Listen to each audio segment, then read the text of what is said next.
God didn't call me to have the brain of a man, and that's why I don't have the brain of a man. So I live authentically. I kind of have exactly who I am. Like, that's exactly what this world created. So I refused. I'm not refused, but like, I'm not gonna be anything different, dude. I drink too much because I don't have a purpose. My life feels very unnatural to me. I'm 35 years old, don't have a husband, no kids. I got this big ass house.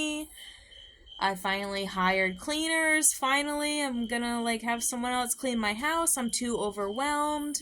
My car broke down last week. Your girl just ran out of gas. Like, don't be mad at me.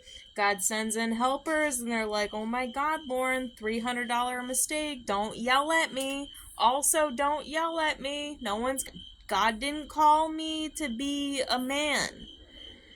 My gas gauge is broken. I guess I don't know the trip odometer and the how many gallons, and I don't really drive a whole lot, so what the frick ever.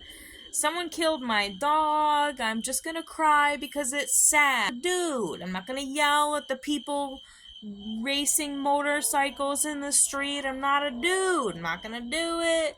It's not in my nature, and what happens then is I actually love to watch apocalyptic movies where the skyscrapers fall to the ground. Brings me cathartic release. Why? Because this world was created by flawed men, and a lot of men go along with it. So when stuff hits the fan, when the amber alerts go off and the disaster warnings happen, I feel so good. When there's a natural disaster that comes through, I feel so good. Why? I'm evil. I've turned evil. In the ways of the world, the woman has turned evil. And God sends in helpers, and they find me in the place that I'm at, and they're like, how did you get to where you're at? And they're not yelling at me, and I'm not condemning them, but I'm honestly giving the opportunity for the first time in 10 years to be like, this is the world that men created. Like, this is the world you created. It's just been me. This whole time, it's just been me. And I'm not condemning them. They're not yelling at me. It's just the reality. Our brains are good at different things. I'm more concerned about the aesthetic of the pillows on the bed, and do I need to take my cat to the vet? I'm taking care of my cat. I'm taking care of my chickens. I'm taking care of my work. I also work a ton to support my life.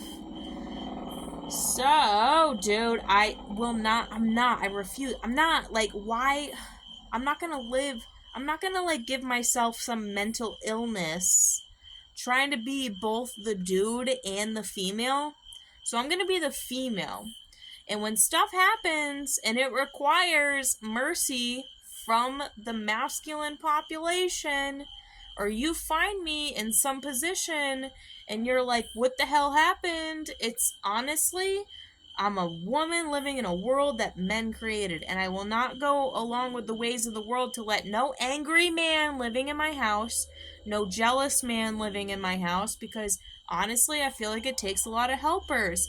Some people help the spiritual side of me. Some people help the material side of men. Some men help the material side of me. One of you cannot handle all that is Lauren Pritchard. You can't all help me. And I had to realize that. I think people had to realize that. I feel like, you had to understand why my brain thinks the way it does. We just want destruction. We just want it to end. Don't wonder why this stuff happens to us, why it requires such desperation, because we're living in a world that men created, flawed men, and it's still so flawed, and it requires a bit of mercy. And I refuse to live in some kind of like, what if, because I'm not a man and I don't have a man's brain. No, I live in the faith of even if, and even if. And I'll be delighted by your help, and you're going to be delighted by my personality because you probably haven't seen it in a long time. Truthfully, you probably haven't seen it in a long time either. Good for us. We're figuring it out. Good for us.